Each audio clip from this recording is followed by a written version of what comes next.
어느 한 암 환자분이 계십니다. 이분이 참 멀쩡하게 잘 살아가다가 갑작스럽게 암이라는 판정을 받게 된 것이죠.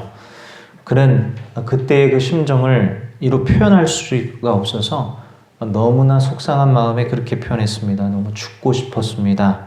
정말 기분 나쁜 일이 나에게 일어났기 때문입니다. 그에게 너무나 치명적인 소식이 들려왔던 것이죠. 결코 인생 살면서 듣지 말아야 하는 충격적인 그런 소식이 들려온 것입니다. 그런데 이 암 환자가 어느 날 기적적으로 암이 치유되는 그런 놀라운 경험을 합니다. 병원 의사로부터 완치가 되었다라는 말을 듣게 되었을 때 그는 인생을 다 가진 자처럼 기뻐하고 소리치고 행복해하고 즐거워하였습니다. 그에게 비로소 너무나 감사한 기쁨의 소식이 들려온 거죠. 그가 건강해진 뒤에 훗날 이렇게 고백을 합니다. 저는 사라져갔던 저의 생명을 다시 부여받는 기쁨을 누리게 되었습니다. 이것은 저와 같은 경험을 해보지 않은 사람은 알 수 없는 기쁨입니다. 여러분, 제가 누누이 말하지만 잃어보지 않으면 이것의 소중함을 인간은 잘 모를 때가 많지요. 상실을 경험해 봐야 비로소 회복과 치유와 그리고 누림의 기쁨을 알 수가 있게 되는 것입니다. 그런 면에서 우리 삶에서 여러 가지 잃어버리는 것들, 상실이 찾아오는 것들, 고통이 찾아오는 것들이 절대 무익하지 않더라라는 거예요. 그런 부분에서 하나님께서는 우리를 더욱더 깊이 있게 만들고 완숙하게 만들기 위해서 그러한 상실도 우리에게 허락하신다라는 것입니다. 여러분, 그리스도인이 되는 것, 크리스찬이 되는 것이 어떤 것이냐? 바로 최고의 완숙의 경지에 도달하는 것이라 할 수가 있어요. 가장 성숙함의 경지에 도달하는 것이 바로 그리스도인입니다. 바울이 고린도전서 2장 15절에 뭐라 말하냐면 영적인 사람, 즉 크리스찬을 말합니다. 영적 사람은 무엇이나 판단할 수가 있지만 그 사람 자신은 누구에게도 판단을 받지 않습니다. 이런 아주 오묘한 이야기를 해요. 자, 그리스도인들은 영적으로 거듭났기에 이제 육으로 살던 삶이 청산되어지고 훨씬 고차원적인 삶을 살아가는 존재로 변화됐기 때문에 모든 이들을 판단할 수 있는 위치에 서게 된다는 거예요. 그리고 그 사람은 누구에게도 판단받을 수 없는 위치에 서게 된다. 우리가 어릴 때는 부모님의 마음을 알 수가 없지요. 부모가 돼봐야 부모의 마음을 헤아릴 수가 있는 것처럼 그 경지에 도달하기 위해서는 그 위치에 가야만 하는 것이고, 부모는 자녀의 신분으로 있어 봤기 때문에 자녀의 입장을 또 알 수 있는 거 아니겠어요? 마찬가지로 일반인의 삶을 살다 그리스도인이 되면 우리는 최고의 경지에 도달하게 되는 것이고, 모든 일반 사람들의 상태, 그 사람이 어디로 가는지, 무엇을 추구하며 사는지, 그 길의 끝에는 무엇이 있는지 우리는 판단할 수 있는 판단 능력을 갖게 된다는 거죠. 그리고 그들은 결코 나를 판단할 수 없는, 나의 경지를 도무지 알 수가 없기 때문에 판단할 수 없는 그러한 상태에 이르게 된다는 것입니다. 여러분, 이게 바로 그리스도인의 위치라는 거예요. 그런데 이것은 그냥 주어지는 것이 아니더라라는 겁니다. 최고의 상실을 경험한 자만이, 다시 말하면 최고의 고통을 경험한 자만이 바로 도달할 수 있는 그 자리라는 것입니다. 진정한 그리스도인이 되는 것, 이것을 한마디로 표현하자면 최고의 상실을 경험한 자다, 최고의 고통을 경험한 자다라고 할 수가 있는 거예요. 여러분, 인생 살면서 가장 큰 고통이 있다면 무엇일까요? 내가 믿었던 사람에게 배신을 당하는 것도 큰 고통이고, 내가 온 마음을 다해서 헌신을 했던 사람이 나를 떠나는 상황도 정말 큰 고통이고, 내가 하던 사업 망하게 되어서 이제 주저앉게 되는 상황이 온 것도 큰 고통이고, 뜻대로 잘 되지 않아서 삶의 의욕이 꺾이고 풀이 꺾여지는 것도 큰 고통입니다. 내가 믿었던 사람에게 배신당하고 사람들에게 인간관계의 어려움을 통해서 욕을 먹고 고통을 받는 이런 일들도 전부 다 고통이에요. 살다가 불현듯 찾아온 질병의 문제, 이것으로 인해서 고통받는 것도 참 큰 고통이라 할 수 있겠습니다만, 살면서 가장 큰 고통이 무엇이냐? 바로 내 인생 전부가 다 틀렸다라는 판정을 받는 것이 가장 큰 고통입니다. 내가 20년, 30년, 60년을 살아왔어요. 근데 그 삶 자체가 전부 다 잘못됐다는 거예요. 온통 부정당하는 것을 경험하는 것이 가장 큰 고통이라고 할 수 있는 겁니다. 그래서 여러분, 예수를 전할 때, 복음을 전할 때 당신이 삶을 턴해야 됩니다. 방향을 바꿔야 됩니다. 라고 말하는 게 복음인데, 이 복음이 젊은 사람들에게는 비교적 잘 받아들여지는 경향이 있어요. 그런데 나이가 지긋이 드신, 인생을 살아볼 대로 살아서 이제는 자신의 의도 있고 자신의 경험치도 있고 자신이 어쨌든 이 세상을 판단할 능력을 가지고 있는 그러한 사람에게는 복음이 정말로 들어가기가 어려워요. 왜냐하면 자신이 세워져 있는 것들이 너무나 많기 때문에 이거를 전부 다 부정당하는 것이 얼마나 고통스러운 일인지를 스스로가 너무 잘 알기에 결코 그 길을 가려고 하지 않는 것입니다. 그러나 비교적 젊은이들은 세워진 게 없기 때문에 이걸 허무는 것이 그렇게 어르신들처럼 그렇게 어려운 건 아니기 때문에 기꺼이 예수를 믿기로 결단하는 게 이 젊은이들에게 일어나는 거거든요. 내가 하는 모든 일은 전부 다 허사다. 네가 제 아무리 능력과 재능을 갖춰서 엄청난 업적을 이루었다 할지라도 그게 다 허사다. 너는 인생 완전히 잘못 살았어. 너 이렇게 계속 살다가는 망하게 돼 있어. 그러므로 너는 지금 지옥으로 가고 있는 죄인의 반열 위에 있는 거야. 너는 그 자리에서 벗어나야 돼. 이전의 지금까지 살아오던 너의 삶에서 완전히 죽어야 돼. 라고 하는 것이 바로 예수님께서 우리에게 하시는 말씀이라는 거예요. 여러분, 이게 최고의 상실이고 최고의 고통이 아니고 뭐겠냐는 거예요. 이 최고의 상실을 경험한 사람들은 비로소 최고의 회복을 경험할 수 있는 위치에 서게 되는 것입니다. 모든 것이 무너져 내려야 다시 세워질 수가 있는 것이죠.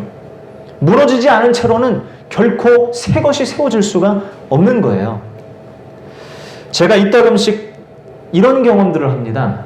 삶을 열심히 살다가 본의 아니게 뜻하지 않게 궁지에 몰리는 경우들을 종종 경험하거든요. 궁지에 완전히 몰려가지고 완전 진퇴양난인 거야. 이러지도 저러지도 못하고 나는 완전히 끝장났다. 손을 쓸 수가 없는 완전히 낙다운되는 상태가 됐을 때 내가 그동안 움켜쥐고 있었던 내 안의 욕망들이 깨져나가는 그런 경험을 그때서야 하게 되는 걸 제가 경험하거든요. 여러 가지 부자유했던, 나를 얽매고 있었던 내 욕망에 관한 모든 문제들에 하나씩 끊어져 나가는 이 역사가 언제 일어나느냐? 내가 아무 손 쓸 수 없는 그때에 내가 그렇게 꿈꾸고 그리던 것들을 내려놓게 되어줄 수밖에 없는 그때에 일어나더라 라는 거예요. 이건 마치 운동을 할 때 내가 힘을 잔뜩 주고 정확하게 저쪽으로 넣어야지 하고 힘을 주고 했을 때 이상하게 안 들어가던 게 했을 때 정확하게 들어가는 거랑 원리가 참 비슷합니다. 사람은 힘을 바짝 주면 정확하게 들어갈 것처럼 생각을 하죠. 그러나 오히려 힘을 뺄 때 정확도가 상승하는 것을 경험하는 거거든요. 모두가 다 힘을 주고 살아가는 거예요. 자기 계획이 있고요. 뜻이 있고 내가 설정한 미래가 있고 내가 그리는 그림들이 있습니다. 이것이 잘 되지 않을 때 우리는 고통을 받아요. 속상해합니다. 너무나 큰 스트레스에 시달립니다. 그런데 찬양의 가사에도 있는 것처럼 날이 저물어 갈 때, 빈들에서 걸을 때, 내 힘으로 안 될 때, 빈손으로 걸을 때, 그때가 하나님의 때라는 거예요. 하나님이 일하시는 때라는 거예요. 오늘 본문 말씀을 다시 한번 우리가 한번 읽어봅시다. 마태복음 10장 39절 말씀. 39절 말씀 같이 읽겠습니다. 시작. 자기 목숨을 얻으려는 사람은 목숨을 잃을 것이요, 나를 위하여 자기 목숨을 잃는 사람은 목숨을 얻을 것이다. 여러분, 이 한 구절이 의미하는 이 깊이가 얼마나 깊은지 우리가 이거 한 10분만 묵상을 해보더라도 도대체 이게 무슨 말일까? 왜 예수님께서 제자들을 향하여 이런 말씀을 하신 것일까? 왜 나에게도 동일하게 말씀하시는 것일까? 우리가 생각해 봐야 됩니다. 묵상해 봐야 됩니다. 고민해 봐야 됩니다. 어떻게 얻으려는 자에게 잃을 것이라 말씀하시고 잃으려는 자에게 얻을 것이라고 말씀하시냔 말이에요. 이게 말도 안 되는 역설적인 신비예요. 성경이 우리에게 말해주는 놀라운 원리라는 것입니다. 제가 설교 때마다 참 인용하게 되어지는, 예시를 들게 되어지는 한 선교사님 이야기가 있는데, 앞전에도 말씀드렸지만 몇 년 전에 돌아가신, 말기암으로 돌아가신 허운석 선교사님, 이분이 쓴 책 내가 왕 바리새인입니다. 이런 책에 보면요, 이런 글이 등장합니다. 사람들은 기왕이면 내 이름을 남길 수 있는 그런 일을 하고 싶어 한다. 하나님도 알아주고 사람들도 기왕이면 알아주는 그 일을 하고 싶어 하는 것이다. 누가 굳은 일을 굳이 애써 하려는가? 아무도 알아주지 않는 그 일을 누가 하려는가? 웬만하면 피하고 싶어 한다. 왜냐하면 사람들에게 잘 보이고 싶기 때문이다. 인정받고 싶기 때문이다. 주님은 이렇게 얼굴을 치켜 들을 때마다 나를 몽둥이로 두들겨 패신다. 너는 들어가 있어라. 내가 일을 할 것이니 너의 얼굴을 가리워라. 라고 말씀하신다. 그런데 그렇게 하나님께 두들겨 맞는 것이 내게는 즐거움이다. 오 주여, 오늘도 저를 드러내려다가 방망이로 당신께 몇 대 맞았습니다. 하고 고백하는 것이 내게 가장 큰 행복이다. 두들겨 패서 나를 당신의 참 백성을 만드시려는 하나님의 본심을 알게 되었으니 말이다. 그러므로 나는 행복하다. 이 선교사님은 인생 말년에 최고의 상실을 경험하신 분이에요. 한참을 수십 년 동안 사역을 하신 선교사님이신데 그렇게 늙지 않은 나이에 할머니가 되기도 전에 말기암 판정을 받으셨어요. 누구보다도 열심을 내셔서 주의 일을 하시던 분이셨습니다. 심지어 젊은 나이에 아마존으로 헌신하여서 저 아무도 들어가지 않는 땅에 들어가서 수십 년 동안 그들과 먹고 마시며 복음을 전했어요. 아무나 할 수가 없는 일입니다. 죽을 뻔한 고비도 많이 겪으시면서도 그 사명 때문에 거기서 버티시던 분이셨어요. 그렇게 신앙심에 열심이셨고 기도란 기도는 다 하던 분이셨습니다. 한마디로 기도꾼, 기도에 아주 열정이 있으신 분이셨어요. 그런데 그렇게 열심으로 신앙생활한 결과가 뭐냐? 소연자매님, 그렇게 열심히 하면 복 받아야 될 거 아니에요. 근데 말기암이 온 거예요. 이게 우리가 그냥 뭐 남 얘기처럼 들을 때는 별게 아니지만 당사자는 미치는 겁니다. 하나님과 관계가 이렇게 되면 아주 곤란해지는 거예요. 내가 지금까지 주 앞에 한 게 얼마인데. 이러면서 실망이 막 찾아오는 거죠. 원망이 찾아오는 거죠. 이게 뭡니까? 그런데 하나님이 허락하시는 게 암이었다. 사람들은 그분을 손가락질을 했습니다. 인정해주지 않았어요.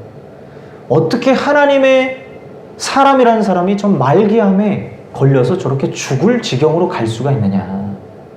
다들 좋게 안 생각했습니다. 그 사역을 인정해주지도 않았어요. 그가 강대상에 올라서 말씀을 전하는 걸 별로 달갑게 여기질 않았습니다. 아니, 말기암 환자가 뭐가 그렇게 덕이 된다고, 무슨 복을 받았다고 하나님의 말씀을 전할 수 있겠는가 하면서 사람들이 그리 좋지 않게 여겼다는 거예요. 그런데 저는 제 과거의 한날을 잊을 수가 없어요. 제가 장신대의 채플 시간에 앉아 있는데 저희 장신대 채플 수천 명이 모여서 예배를 드립니다. 난다긴다 하시는 설교가분들이 오셔서 설교를 하세요. 우리 장신대 학생들 열심히 들을까요? 제가 본 바로 한 절반은 스마트폰 하고 있어요. 그때 애니팡이라는 게임이 굉장히 유행을 했었습니다. 몇 년 전이죠? 한 5, 6년 전이었던 것 같아요. 저희 그 신학과 학생들이 앉아있는 자리가 가장 뒷자리였어요. 그래서 저는 항상 그 자리에서 이렇게 학생들이 예배드리는 태도를 늘 볼 수 있었거든요. 왼쪽의 절반이 다 이제 그 음악 하시는, 교회 음악을 하시는 분들인데, 좀 미안한 표현이지만 이분들이 예배 태도가 좀 생각보다 별로였어요. 제가 볼 때 너무 좋으시고 다 잘 자고 안 들어요. 다 핸드폰 게임하고 있는 거예요. 애들이 다. 얘네들은 막 무슨 신앙심이 막 특출해가지고 무슨 뭐 사명감 갖고 온 애들이 아닌 거예요. 그러다 보니까 맨날 예배 드리는 게 짜증날 수도 있다는 생각이 들어서 참 이해는 됐어요. 그런데 그 선교사님이 설교를 하시는데 이 선교사님 말을 잘하시는 것도 아니에요. 심지어 자기가 말기 암 환자라는 걸 말하지도 않았어요. 그냥 하나님의 말씀을 전하는데 얘네들이 고개를 드는 거예요. 마치 우리가 경연 프로그램 보다가 야, 이 사람 무대는 그냥 보게 되어지는 그런 무대가 있잖아요. 놀랍게 사람들을 빨아들이는 그 능력이 있는 사람들이 있거든요. 그 사람들은 우리를 지루하게 만들지 않고 신선함을 주고 충격을 주고 뭔가 계속 마음이 가게 만드는 그런 선교사님이셨어요. 화려한 언변도 없었고 유창한 외모도 아니었고 그럴싸한 어떤 면모를 갖춘 게 아니었지만 그분이 전한 그 30분의 메시지에 모든 이들이 고개를 들고 전부 다 몰입을 하는 것을 제가 뒤에서 눈 똑똑히 보았습니다. 이야, 저건 능력이다. 어떻게 저런 능력이 나올까? 나중에 알고 보니까 이분이 말기 암 환자셨던 거예요. 그리고 자기는 이제 하나님 앞에 다 털털 털려서 남은 게 없다는 거예요. 건강도 잃었고 다 잃었다. 그런데 주님이 내 안에 더욱 선명해지더라. 하나님이 더욱 남게 되더라. 그냥 이전에는 이것도 의지하고 저것도 의지했다면 이제는 그냥 순도 100% 하나님밖에는 바라볼 수가 없는 상태가 되었기 때문에 그냥 얼굴에서 빛이 나요. 우리가 신앙생활 한다고 하지만 얼마나 양다리를 많이 걸칩니까? 3다리, 4다리, 5다리, 오징어 다리처럼 걸치고 그렇게 살 때가 많습니다. 그런데 주님이 완벽하게 하나의 줄만 남기게 하시는 일이 바로 상실을 경험하게 하는 거예요. 상실이 없이는 결코 그 자리에 갈 수가 없습니다. 사도 바울도 말하잖아요. 내가 이 질병을 좀 없애게 해달라고 하나님 앞에 3번 간구했다. 그런데 하나님은 그걸 없애주지 않으셨다는 거예요. 왜? 네 은혜가 족하다. 너는 나에게 그 이상을 더 구하지 말아라. 왜? 네가 지금 그 약한 가운데서 내게 온전하게 나올 수 있기 때문이다. 더한 능력을 내가 너에게 주기 위해서는 너는 그 약한 것을 몸에 짊어지고 있어야 된다라고 응답하셨어요. 이것이 바울에게는 너무나 이해가 안 되지만 충격적인 하나님의 응답이었지만 이내 이해하게 되고 알게 되고 주의 뜻을 받아들이게 되지요. 그리고 그 질병을 가지고 살아가는 겁니다. 하나님께서 우리에게 영적인 진일보를 허락하시기 위해 성장을 주시기 위해서 반드시 이 고통의 자리를 허락하신다는 거예요.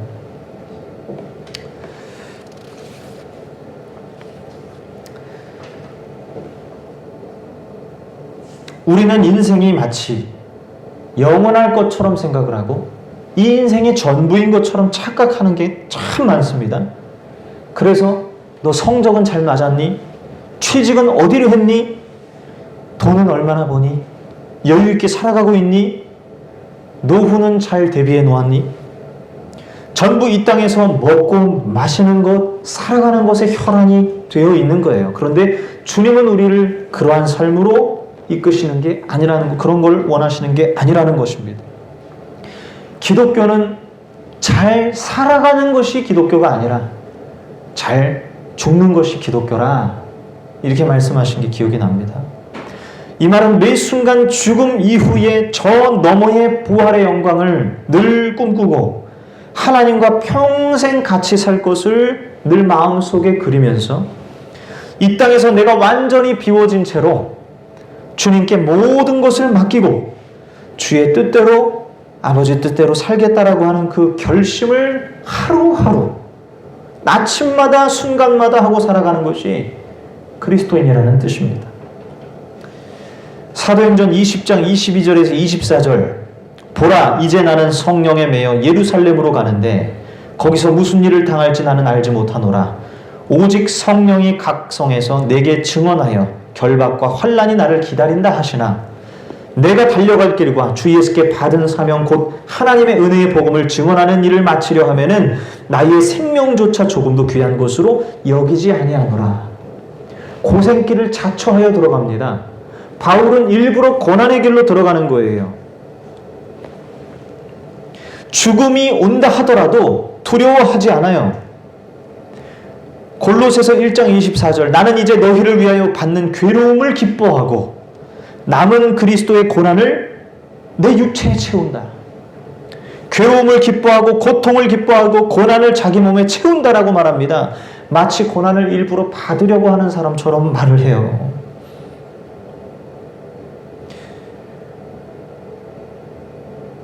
바울은 상실을 두려워하지 않았습니다. 잃어버리는 것을 두려워하지 않았어요. 왜? 잃어버리면 하나님이 채우실 것을 믿기 때문에. 주의 나라라는 것은 그런 것이라는 것을 감각적으로 알기 때문에 그래서 잃어버릴 것을 두려워하지 않는 것입니다. 여러분, 잃어버릴 것을 두려워하지 않는 자가 얼마나 강력한 자일까요? 우리는 항상 잃어버릴 걸 두려워하고 살아요.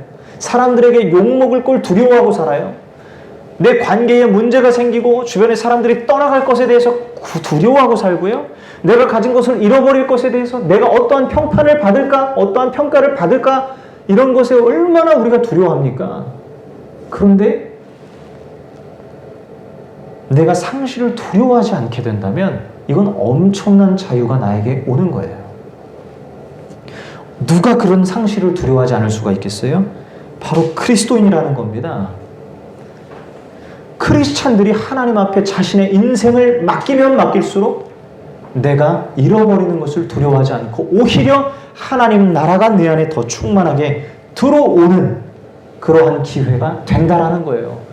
그래서 여러분, 어려움이 찾아올 때, 내 안에 약함이 드리워질 때, 계획대로 뜻대로 안 되는 것들이 찾아왔을 때 내 밑바닥이 드러나는 것 같을 그때에 우리가 두려워하지 말자라는 것입니다. 오히려 하나님께서 잔뜩 들어간 나의 힘을 빼시는 것일지도 몰라요. 내 인생 망하는 것 같더라도 그것이 결코 망하는 것이 아니라 오히려 그때야말로 하나님께서 일하실 때라는 것입니다. 우린 이것을 믿고 주님을 의지하고 따라가면 되는 것입니다. 하나님의 나라는 우리가 약해지면 약해질수록 더 강하게 침투해 들어오는 것입니다. 없어질수록 더 풍성해지는 것이고 사라질수록 더 확연해지는 것입니다.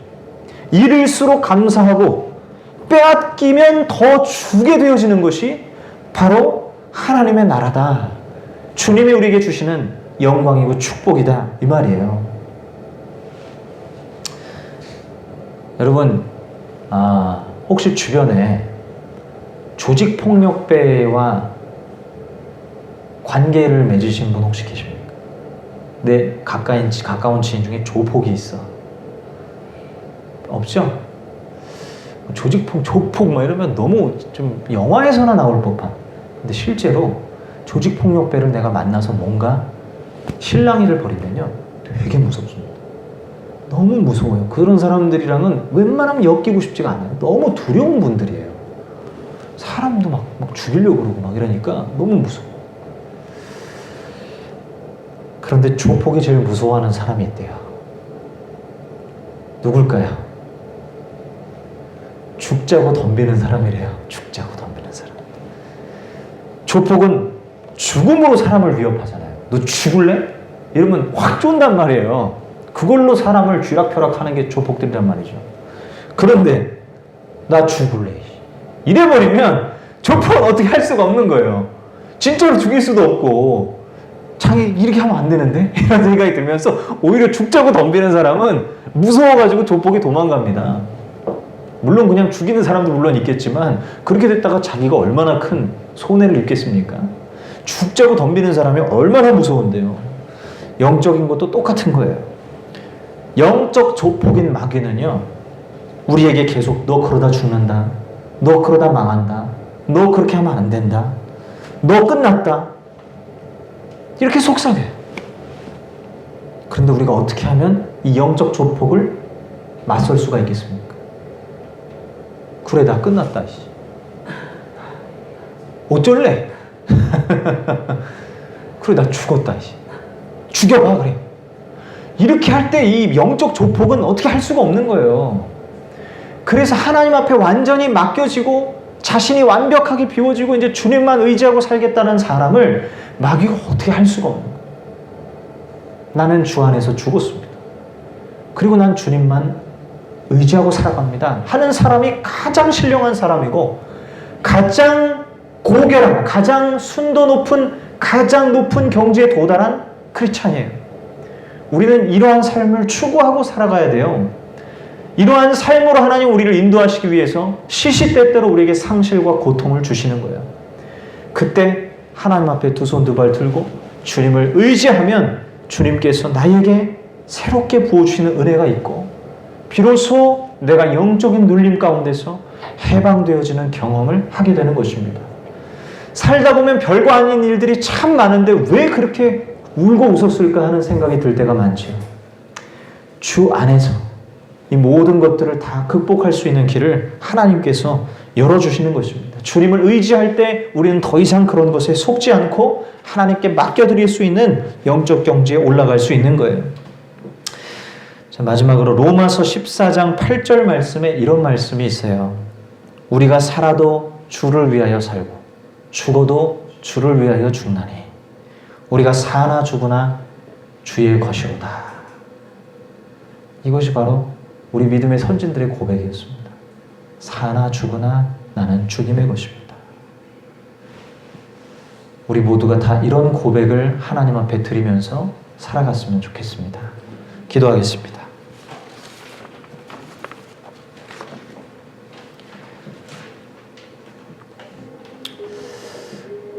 오 하나님, 나의 삶이 주님의 것입니다. 나는 주님의 것입니다. 주님, 나를 온전히 취하여 주옵소서.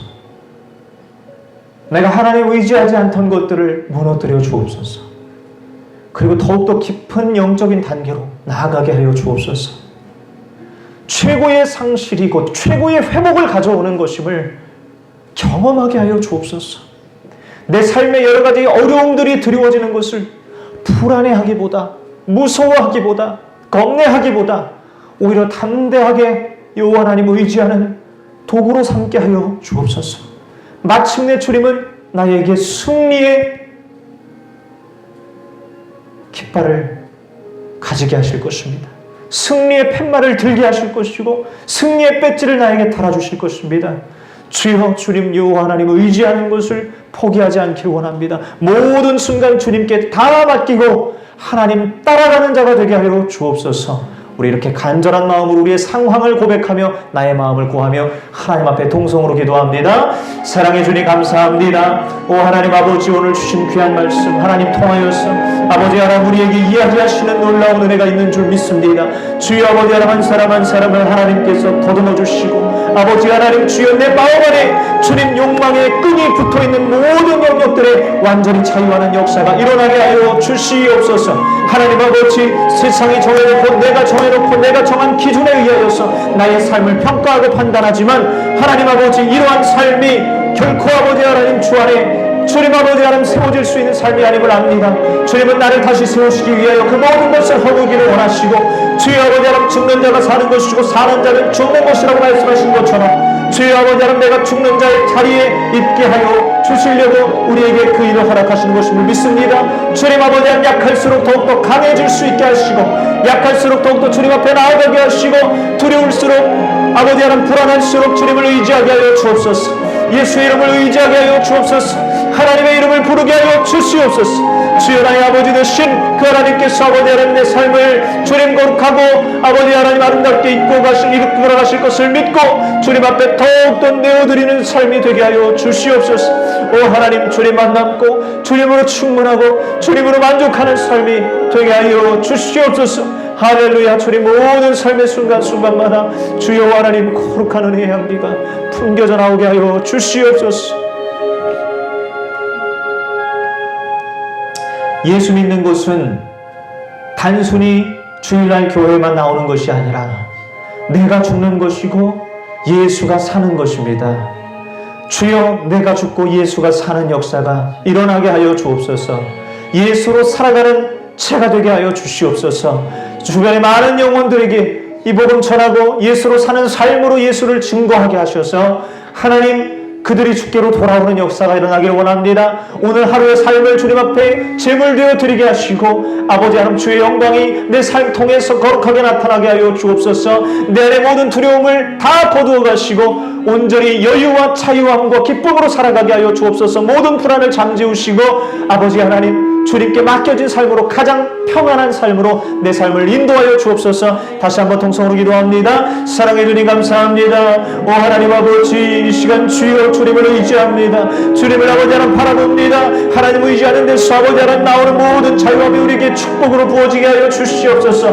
누구도 아버지 하나님 이 길목에서 벗어나지 않게 하시고 왜곡된 삶 살지 않게 하시고 마귀에게 속는 일이 없게 하여 주시고 하나님 아버지 오늘 하루의 삶을 주님 앞에 향기로운 제물로 드리게 하여 주시옵소서. 마땅히 너가 걸어가야 할 길이 바로 그 길이라고 말씀하십니다.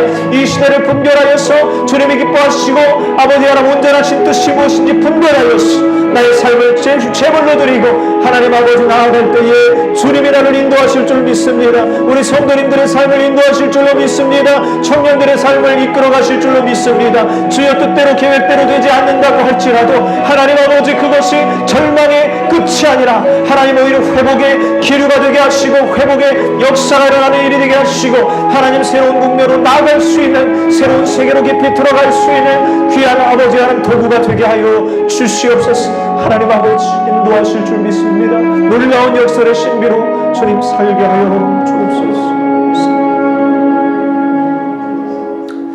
사랑의 하나님 감사합니다. 오 하나님 아버지, 죽으려 하는 자는 살 것이요 살려 하는 자는 오히려 죽으리라고 하신 그 말씀을 가슴 깊이 새기고 오 하나님 아버지, 내가 죽는 자리에 있게 하여 주옵소서. 살려고 발버둥 칠 때는 힘이 들어가서 결국엔 나는 가라앉지만 오히려 죽으려고 하고 힘을 뺄 때 주여 내가 살아나는 것을 경험합니다. 주여 아버지 하나님 진리의 말씀과 같이 내가 주여 하나님 안에 온전히 죽음의 자리로 나아가게 하셔서 진정한 회복에 이르게 하시고 그리스도인들이 누리는 놀라운 그 경지에서의 모든 것들을 경험할 수 있도록 주여 축복들을 허락하여 주옵소서. 예수 믿는 자가 어떠한 삶을 살아가는 것인지 우리의 삶을 통하여 증거해내게 하여 주시옵소서. 나의 모든 부끄러움들, 나의 모든 잘못된 것들을 하나님 앞에 다 내려놓고 이제 아버지 하나님 회개하여서 새로운 길로 가겠다라고 결단하는 성숙한 그 길의 결단이 나에게 일어나게 하여 주시옵소서. 오늘 하루의 삶을 주님 앞에 올려드립니다. 앞으로의 모든 삶을 주님 앞에 올려드립니다. 주여 하나님 의지하면서 살 때에 하나님 아버지 주의 영광 내 삶 통해 드러나게 하여 주옵소서. 주께 영광 돌리며 주께 예배하는 삶을 살게 하여 주시옵소서. 우리의 삶은 마침내 승리자의 삶이 될 줄로 믿습니다. 우리의 삶은 아버지 가장 아름다운 말로로 나아가게 될 줄로 믿습니다. 주님께 온전히 맡겨드리고 올려드리오며 살아계신 우리 구주 예수 그리스도의 이름으로 감사하며 기도하옵나이다. 아멘. 아멘.